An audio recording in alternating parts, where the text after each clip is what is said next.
Welcome in, Tar Heel Nation. This is the Tar Heel Herald.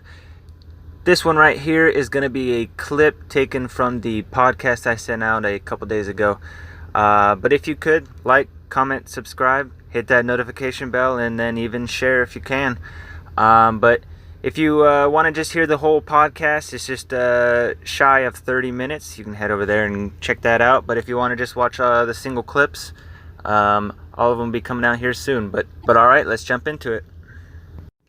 All right, let's look at these super seniors. Boy, this could really impact a lot, which it's probably already going to this year. I mean, if you look at Iowa State, they're returning a ton of people. I'm not sure exactly how many of the super seniors are returning, but Brock Purdy himself as a super senior is just monumental for that ISU team. So, but if you look at it in general in the college football scenery, this could really impact college football playoffs in general for a lot of those smaller schools. Like, let's look at, if you look at Wisconsin, Iowa State, maybe even like a Oregon, even though Oregon looks to be trying to push into the elite program scenery.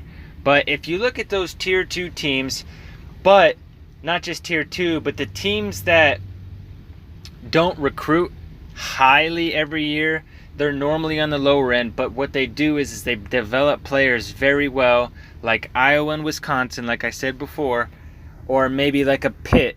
And this may even impact G5 a lot, trying to get into the college football playoffs. But these super seniors, key players, can come back and really impact, let's say like Wisconsin, if they have the entire offense coming back, and you know that offense is going to be great, but their defense can really be hurt by a certain linebacker leaving or a defensive end, and let's say both of those guys comes back, and now their defense is no longer going to be hurting at all.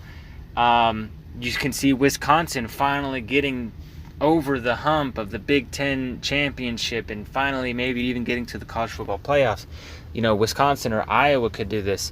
So, you know, just looking at the general sense of everything, just 2 key super seniors for any program could really impact the entire state of the college football in general, and can swing the entire playoffs just by, like, let's say Iowa State this year. If Iowa State doesn't get Brock Purdy or a couple of other super seniors back, what if they never go, comparable to possibly going with them? You could say Iowa State doesn't get into the college football playoff anymore, and maybe Georgia finally gets in. Well, not finally gets in, but Kirby Smart gets round 2 of finally getting in the playoff and possibly winning a championship for the first time in a long time in Georgia. So it could really cause a huge butterfly effect with these super seniors, because if you think about it, you know, Tamon Fox, Tyrone Hopper, and Garrett Walston didn't have any more eligibility, but yet since they came back, maybe even Carolina, they bring, I don't think that Tamon Fox or Garrett Walston are the key components of getting us to a playoff, but they could just really help that locker room out with their veteran experience. I mean, obviously, Tamon Fox, you know, was the sack leader last year, so bringing him back to sack leader is no, you know, small feat. So he's clearly going to help. And then Garrett Walston was a great blocker and a great catching tight end, and maybe even with Phil Longo opening up more packages, he's probably going to get a lot more production. So 2 guys are already going to be high production, but they're not playoff indicators. Honestly, the younger guys coming in are what's going to tell us whether or not we're capable of getting to the playoffs, especially, you know, just ACC championship in general. Getting past Clemson is really what's going to get us to the playoffs. But these younger guys and what they prove is really more what's going to be onto the playoffs. But these guys can really help get us there with their veteran experience and helping these younger guys. However, the future of the super seniors in our program is what really intrigues me. If you look at the offensive line, the entire offensive line is coming back this year, right? So the entire offensive line is going to look like this. 2 juniors with Asim Richards and Izudu on the left side.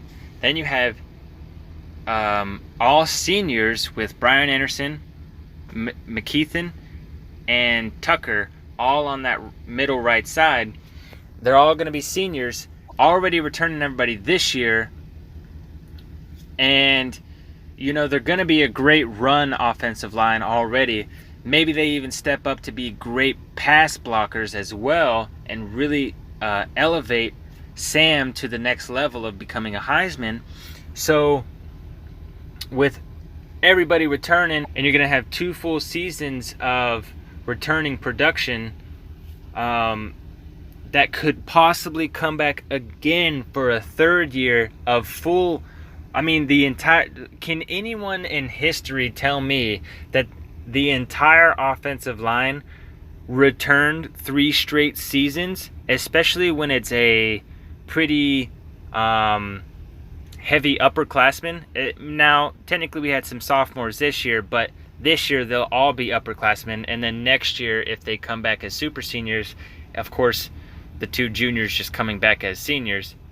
If that all happens, you're talking about probably one of the most experienced offensive line in history with the oldest players ever, and then the most continuity with all of them coming back together. Like, they all played together for 3 straight years. Can you imagine? There's no way that's happened ever. That just cannot be. But anyways, so you can imagine what that could happen, especially for the future quarterback, whether or not it's going to be Drake or Jacoby. That's going to help the future quarterback with such an experienced offensive line, even if the pass blocking is not up to par like the run blocking is. Even if they're weak at pass blocking, just having that veteran of an offensive line in general is going to help us. So the potential for 2022 and all the super seniors coming back can really be helpful. But you also got to think, Mack Brown isn't going to just let anybody come back. He's only going to let come back who he knows is going to help us with production. But he's not going to let anybody come back that's just going to ride the bench. He's not going to let anybody come back that he knows can be replaced by a freshman or a sophomore. So whether or not all 3 of these guys come back is a question to what Mack Brown sees in the future of our offensive linemen in the program. So whether or not they all 3 come back, who knows? However, I just see that there's a potential that this could really, really help us out in 2022, especially with the fact that Trey Morrison could really help this secondary, mostly the safeties and the nickelback and dimeback spots, because he played a lot of he played a lot of nickelback or dimeback this year. Now I don't know if he's a good safety or not. I didn't really see him in the safety position a lot, unless I just didn't pay attention enough to Trey Morrison. But you could see Trey Morrison really help us in the safeties, because we're getting a lot of guys that are better at the nickelback and the cornerback positions, and maybe even the dimeback. But the safeties still seem kind of slim, so this 2022 year could really help us with the safety position if Trey Morrison comes back. And then whether or not Gemmel wants to come back, I feel like Gemmel will probably go to the NFL, given that this is his senior year. He's already really been good, his sophomore and junior season. So if he has another good campaign this year, he'll probably just go to the NFL. But if you look at it, I don't see any reason why he wouldn't come back, unless Mac says, hey, listen, these freshmen are really good. I think that you probably should just go to the NFL and let one of these guys take over. That could be true, but it's not going to hurt anyone's feelings if Gemmel comes back. I doubt any UNC fan that's going to say, God, why would Gemmel come back? We're going to be upgrading. You don't know that. So we could really see, I would say there's 5 potential people who have the 2022 go, unless someone breaks out that I don't know about.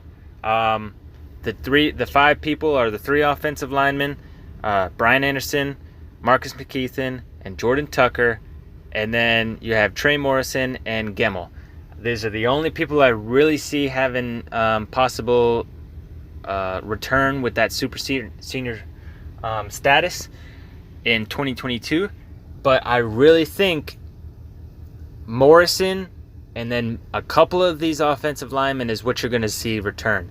I don't know about all 3 offensive linemen. Would really love to see it, because that would mean it could really help our QB coming in for his first true start that season. So I'm really excited to see what the super seniors bring in the future of this program. I'm actually really excited to see Tamon Fox and Garrett Walston come back and help lead the offense and defense, the defensive lines in their respect.